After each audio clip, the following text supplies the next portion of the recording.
What's up, guys and gals? Welcome back to the Nerdcast for the next episode of Warhammer Quest. I am happy to be your host. It's my privilege and pleasure to be your host, in fact, as we run through another dungeon. I forgot to end my turn in between the episodes. I'm always afraid that if I end my turn, something's going to happen and then you all won't witness it and then I'll feel guilty. That's basically what it comes down to. Let's get everybody down here where they need to be. And I'll start healing people since we do have enough winds of magic to actually get ourselves back into the pace of things, assuming he doesn't roll a 1. That's always the thing you got to watch out for. Those dastardly ones that always come along. Although if I had to choose between getting nothing and getting a 1, I'll go with you gotta take what you get. You can't be too greedy. Alright, so in the next room we've got a vicious river troll and some orc error boys.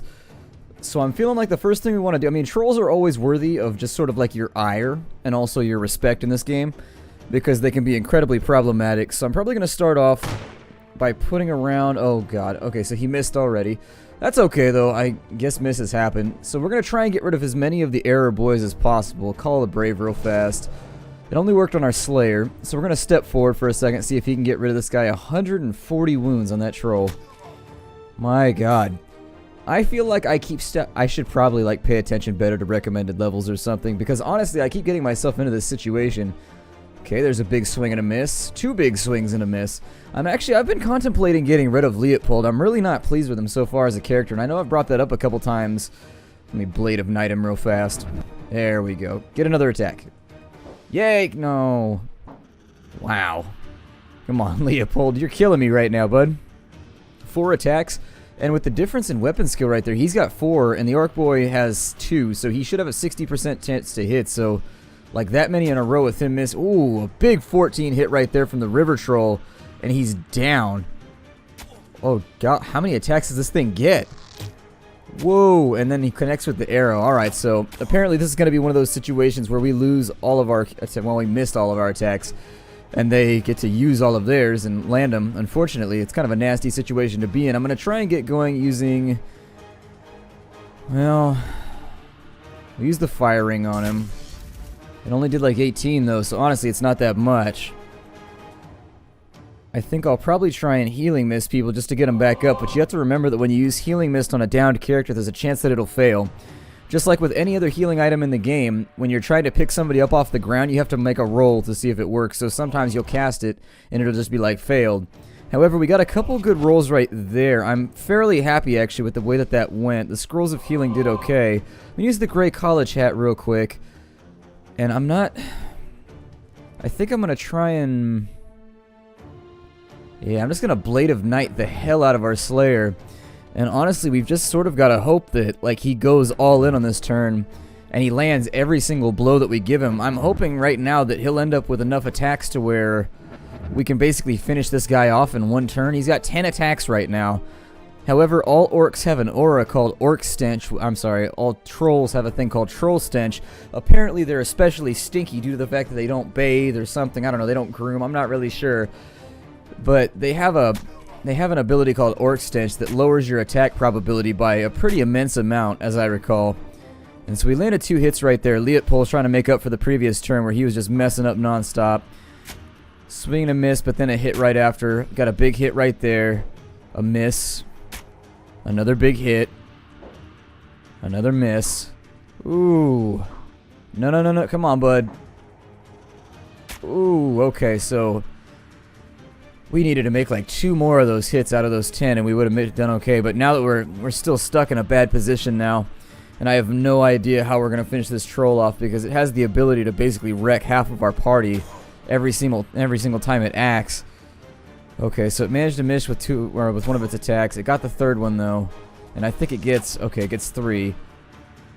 Ooh, and an arrow connects at just the wrong moment, bringing our Hunter down. I guess I'll try and res him. He's got a potion to battle. I'm looking at consumables right now because I feel like this is one of those fights that we have to go all in with. Just use everything that we have in our inventory. Healing Mist seems to have gotten our Slayer up, but with our hit chance, I just don't know right now. Our hit chance is just so low on him that I can't guarantee like anything's gonna happen. And so there's a couple little hits right there. Another little hit. Still, his HP is high enough and he regenerates in between turns. What a nasty enemy. I mean, technically... Come on, mage. Oh. These misses are really, really hurting us. Like, really sincerely hurting us. I guess I'll have him use the potion to battle. Yeah, it gives an attack, so maybe I'll have... Well, I'll take a shot at him first. Another miss. We just cannot connect in this fight. That's our big problem, is that we're just like shoddy wireless. We just can't connect. And and the problem is he regenerates too, so if you have an especially... Yeah, he got 12 wounds back right there, which is a lot of health, and his hit rate is so high that he's hitting us like every single time. Oh, man. I have no idea. We might actually lose this. We might actually lose this. Alright, well, healing mist on the Slayer, because I need somebody to get back up. I can't... We'll try Finger of Life. We'll gamble with it, but yeah, it's going to fail. So unfortunately, that either failed due to the fact that Finger of Life has a chance to fail, or it failed due to the fact that he failed to make the roll to pick himself back up when he got a healing item. Okay, so Call of the Brave is up. God, we need this damage so bad. No! Come on, man. Come on. Oh, we're hurting so bad right... Oh, he connected. This is all we need. Just... Please hit it. No! Oh, man. This is fairly rage-worthy. This is fairly rage-worthy. This many missed rolls is unfortunate. And makes me very, very sad. I'm not even sure what to say right now. I don't have the words. I don't have the words. All we can do is hope that he misses a whole bunch on this turn, but I can't guarantee it's going to happen. He tends to be connecting a lot. Okay, well, there we go. We got away with it for a little while. 2 characters left now. I think I'll probably try and Healing Mist to get the War Priest back up, because we need people just to be, like, alive. And this is why I prefer the War Priest, to be honest, over most of the other characters. The utility of his heals is simply just too useful. Oh my god. Connect! Please somebody hit him. Wow, this is just... I'm gonna grind my teeth down to the nubbins today. I can tell already. We'll shadow... Hopefully we can shadow dagger him. I don't know. Maybe we'll get lucky. We need a 3 though. Very, very badly. There it is. Oh my god. That was an ordeal right there. Now we just gotta get rid of this final orc boy. I don't have the linguistics to describe how frustrated I am with that fight right now. I'm not... It's struggly. It's very, very struggly, which is the opposite of snuggly. But I think that's the final... Okay, so that's bad loot. In the corner stood shivering, dirty, and half mad with panic as a young man barely out of his teenage years. He stumbles forward in his once fine clothes, now torn and dirty. At last, I knew my cousin wouldn't let me down. You've come to save me, haven't you? In his hand he carries a bloody short sword.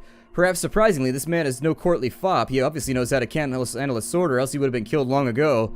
No, I'm not going to kill him. 2 of your warriors step forward to offer support and help the young noble out of the dungeon. Between sobs, he witters on how grateful he is and that how his father and cousin owe the adventurers a great debt of gratitude. He mutters on about how he knows where his captors took him and where his purse lies in the undergrowth. The adventurers discount this as babble from a madman deprived of water and food for too long, yet when they reach the surface, the young noble insists they follow him, and to the surprise of your party, they come across the Vicomte's purse and a few belongings that were lost in the struggle. A horse is found close by, one of the Vicomtes that didn't have the sense to run. Maybe it's loyal. The noble throws the warriors the purse and mounts his horse. I must get back to my lands quickly. It's best if we are not seen together for your own safety, by all accounts. There will be repercussions for this outrage, you mark my words. I suggest you put some distance between yourselves and Wurtbad. The Vicomte pulls on the reins and gallops away. So basically what happens is this means that he gets no XP for the entire run, which is ridiculous because he killed a bunch of things before he went down. He should not get XP for the rest of the run, but negating all XP for the entire run is kind of... I don't know. I'm swapping him out, basically. I'm not going to keep Leopold anymore. He sucks too much. He's just the worst. Like, there's no reason to have him. He's just awful all around. It said that I should not go to Wurtbad, and now it's forcing me to go to Wurtbad. Great. Alright, well, let's find out what happens since the game's not giving us a choice.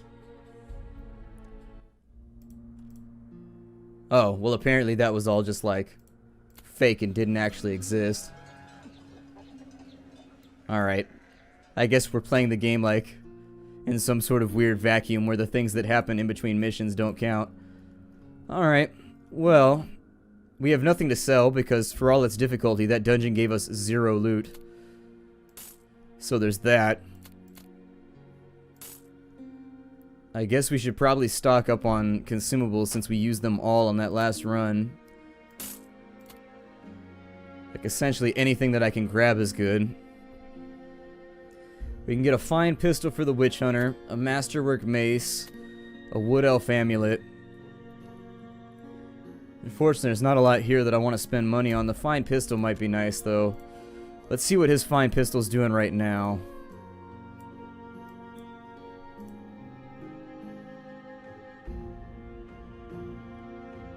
Six to 8. He never hits anything with it anyways, though, so it's like, it's so rare that he actually connects, because what's his ballistic skill?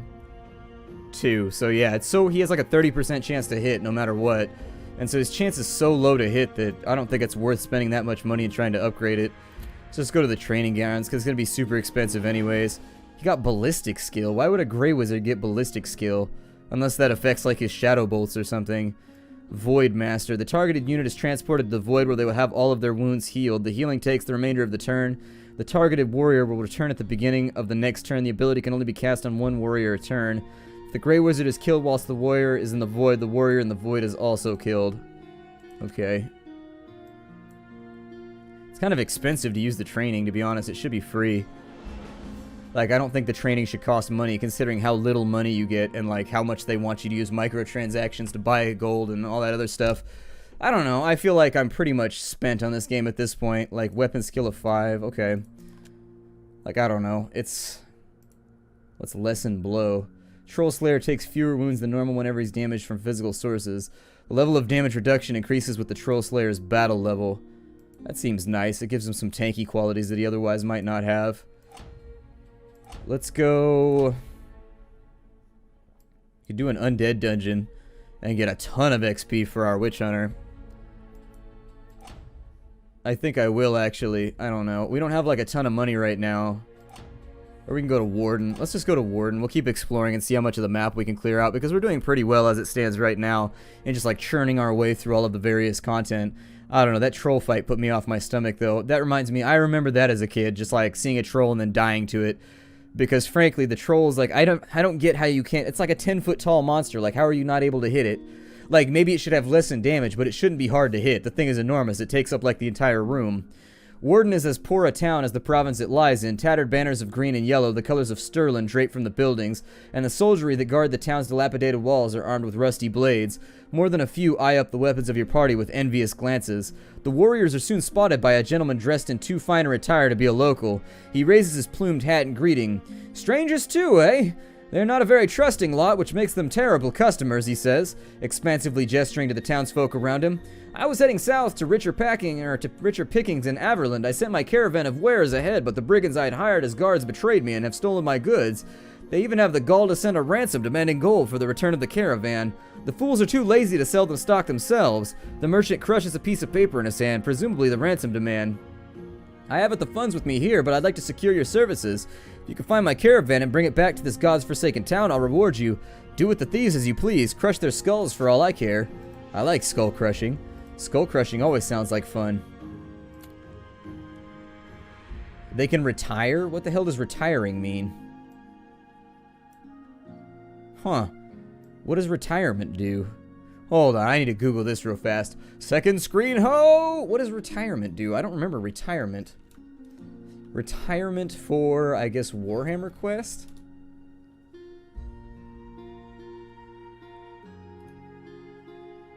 Let's see here. I gotta search. It's on a forum post. Retirement. So if I retire... Let's see here. Retiring a character of the Adventurers Guild deletes them and allows you to replace them with a new one. However, it doesn't say specifically what the benefit is to retiring. Like, why would I bother? It says that if you retire a character, you can add one of a class of your choice to the group. Since I'm probably going to get rid of the Warrior Priest, that doesn't seem like a terrible idea to retire him and just see what happens. He's got loot on him, though. No, I don't want to retire him. But basically what it says in the thing on the forums from the normal board game says that when you retire a character, you can replace them with a class of your choice. I don't know if the people on the forum totally know how to play the game, but it's a Warhammer Quest forum, so I figure it probably lets me take somebody else useful. I may start running the Way Watcher. I'm torn between bringing another wizard or bringing the Way Watcher. Another melee combatant might be nice too. The Ironbreaker is a really good choice. Although he's level 1, which means I would have to level him up in between episodes. But in between right now, I'm a little bit burned out on the game. If I keep the Warrior Priest any longer, he's just not that useful. If I keep him any longer, I feel like I'm probably going to stop playing just because I don't enjoy having him in my party. It's also disappointing to me that he's like such a big part of Warhammer to me. Like, I love the Sisters of Sigmar. I love Warrior Priest, and it kind of disgusts me a little bit how terrible he is. Like, that's actually like the big part of the disappointment for me is like I really, really like the Sigmarians and the Sigmarites. And so I hate the fact that they're so underpowered and terrible in this game. It actually does kind of put me off my lunch, to be fair. I suppose we'll take... So let me retire him, but the first thing I need to do is go to his gear menu and strip him naked. So let's strip him naked real fast. Got that right there. The unfortunate part to all this is that I won't have any gear for anybody else that I add to the group. So there's that. But let's retire him and see what happens. If I could have 2 Slayers, that'd be pretty awesome. I'd be stoked about it. So we can retire him. Let's see. So we just get another... So what's the point of that then? That seems utterly pointless to me. Like, do we get anything for retiring him? Like money or anything? It seems pointless. I guess that's a pointless feature. Well, we'll never use that again, I guess. Let's go ahead and I think I'll probably bring the dwarves along. Like, I like the ranged characters. Like, I really do like the Mistwalker. And I really do like the Shadow Warrior as well. We were already running a pretty rangy class. I mean, honestly, we could bring him with us. He's pretty damn good, but I'd like to do something I've never played with before. Although in the interest of not putting a break in the gameplay, he's the smart choice. Oh well, we'll go with Sirenvel, and we'll just hope that like nothing bad happens to him. We'll hope everybody else can pick up his slack. Let's see what we can track down. What level are these quests? There's no recommended level. Level 3. Recommended level 3. Okay, so I can assume that most of these are level 3 recommended then. Let's go back to Marburg, I guess. We'll go back to Marburg. We'll run a couple quests right there until he hits level 2, and then we'll bring him back out to Warden. And in fact, I'll probably play in between. I mean, I don't really want to. Warriors come across a village hit by a storm. The villagers try to rebuild their homes, but greatly appreciate the warriors' help. The heroic warriors cannot refuse their pleas and stay to help. The villagers are poor, but give you 30 gold. That's pretty cool. I'll take that. I accept. If we go adventuring, some of these might be worthwhile as well. Let's try kill Vlad. We've got a character who's really good versus the undead, so I can't imagine we'll get ourselves in too much trouble. I'll try and like funnel as many kills to Sirenvel as we can. Yeah, let's bring... I'm going to try him out. I've never brought him for an entire playthrough. I've brought Shannara. I've brought Okri, I think. I've gotten him up to higher levels, but anyways, we'll try this out. If the group doesn't work, the group don't work. If the dog doesn't hunt, we'll put it out to pasture and we'll try something else new. Vlad is a malevolent monster, a vampire thrall who has taken over a crypt that lies derelict on the outskirts of the village. The crypt has a growing or sprawling catacombs that go deep into the ground. The residents of the village have promised that there's a treasure within and the warriors can keep all they are able to carry if they first vanquish its latest occupant. Alright. Well then, let's step everybody into the front lines. I suppose I'll use him as a frontline character now since he does appear to be stacking up a bit more proficiency than anybody else. We'll end the turn right there. Hopefully we won't have a first turn spawn on us. That's never fun. And so we've got a vampire and a bunch of giant bats. Unfortunately, what I need to happen right now... So Sirenvel... These are actually like level 1 critters, so bring him in. And see if maybe he can earn some death blows here. There it is, very nice. He's already off to a very, very good start when it comes to leveling himself up.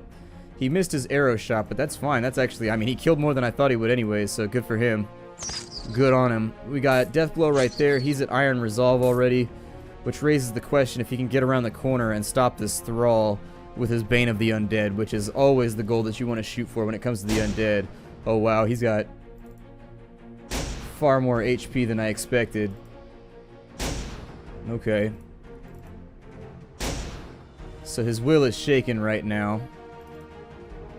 I probably should have also given him the other bullets, but we can do that in between turns. It's not a big deal. On this side, he's got a lot of winds of magic, which begs the question, can I hit anything from right here? I can shadow bolt right there. Totally fine. That sounds like an exchange that I am more than willing to go all in on. And then I guess that's it for right now.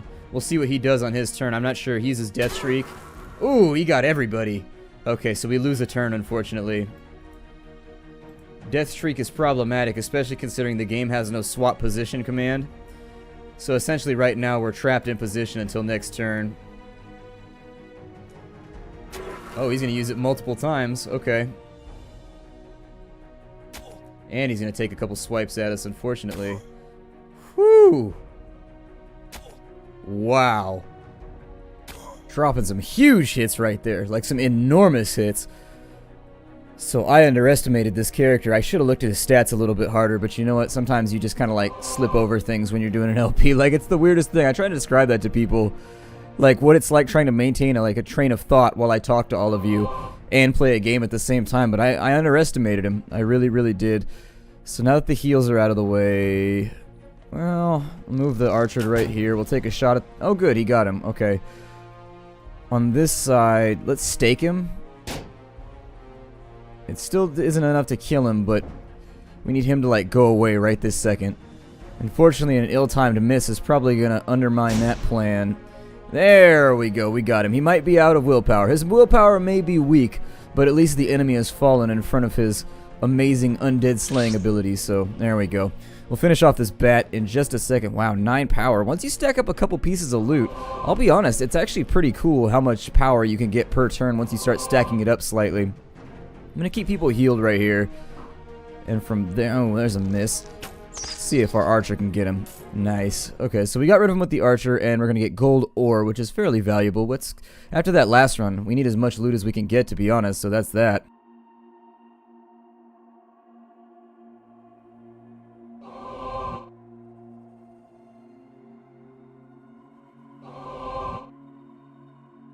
I should probably actually manage my inventory too. I've got a scroll of fire, throw band-aids on him. Throw those over there. A ring of strength I should probably throw onto, like, him, I guess. There's that. We just used one of his stakes. Let's give him the silver bullets instead, so that when he's shooting, he's doing a little bit more damage. And that's going to be it for us, I guess. That seems alright. Probably just going to hang out right here, get as many winds of magic as we can, because that last fight was more than I expected. The game has such a weird, precipitous, like, gain. I like the word precipitous, which is why I always use it. Basically, the game just randomly has, like, these difficulty spikes that are very, very difficult to overcome at points, where it's just like, God, really? And if we hang out for too long, there's the reality that we might end up getting overwhelmed by random spawns. I'm going to try Finger of Life on this turn because he's got something that's divisible by 3s. Okay, so a bunch of fails right there. Not a big deal, though. Next room. We have zombies, giant spiders, and a bunch of other assorted riffraff that I'm not worried about. So I'm going to move him to right here. He hath missed. And so we shall fire an arrow off that way. Okay, so he's going to have that double miss right there. I'm going to have this character maybe try and clear out some of these spiders. There we go. So there's a spider down. He now can't move, but Bane of the Undead should allow us to get rid of a lot of these guys. So that at least we have a little bit of clearance for the next turn. What does Shaken Will do? Oh, wow. It makes him actually kind of terrible. Okay. So it's possible for him to, like, deplete himself fully. But since that's the goal that we were going for anyways, we wanted him to level up in here, and we also wanted Sirenvel to level up. We'll stick with it. They shouldn't be able to move far enough, being undead. That'll be able to get there, because spiders tend to be a little bit spry in this game. And hopefully he didn't get webbed. Okay. Good for us. If we can kill an enemy in front of this guy, it would be helpful. You know what? Prop him up a little bit. Give him Blade of Night. Make him better at his job. There we go. Alright, well, keep training him. Do what you gotta do. Eventually, he will make that roll. There we go, a double kill on that turn. I've heard that he ends up getting a ton of ranged attacks every single turn, and he actually gets really good ballistic skills such that he ends up actually like one-shotting just about everything. Not one-shotting, but he always hits and he does a lot of damage, so things to think about. Does he have the good bow right now, by the way? He already has the fine bow. Okay, that's okay. Frankly, given the way that like the difficulty is ramping up, I'm starting to think about using some of the legendary stuff. Like, we're just getting rolled out on right now. I'm going to resist the urge for a little bit, but honestly, it's not been bueno for us this entire time. Let's start moving towards the end of the room, because we're not moving forward. Obviously, we're not moving at all. There we are. That'll give him a chance to get a little bit of willpower back, too, because his will is looking real weak. If we catch a spawn right now, I think we're more or less done, but for the time being, I'm not going to worry about it. If it ain't happened yet, there's no point sitting and stressing about it. We definitely need him to have some willpower gain up, though, just in case when we go into the next room. Okay, it's a hallway. I am pleased with that revealing look into the next little jaunt of the dungeon. He's back up to 8 on this turn now. That's fine, as long as he's got enough to, like, one-shot some of these vampires and things, because, frankly, vampires in Warhammer are really, really bad. Like, I've read a couple of the Warhammer Fantasy books which involve vampires, and they're basically like deities. They're pretty much unkillable. I mean, they're very, very difficult to take out, and that's why it's such a big deal that Gotrek and Felix squared off against a vampire and actually came out on top. I'm not going to tell you what happened, but they came out on top. They didn't necessarily win, but they came out with the better hand. So anyways, I'll see y'all in the next episode. Take care, everybody, and I think I'm going to break it off right here. I'm feeling a little bit salty because of the repeated nasty difficulty curves that we've been getting. We've survived it, but damn is it rough. I'll see y'all later. Everybody.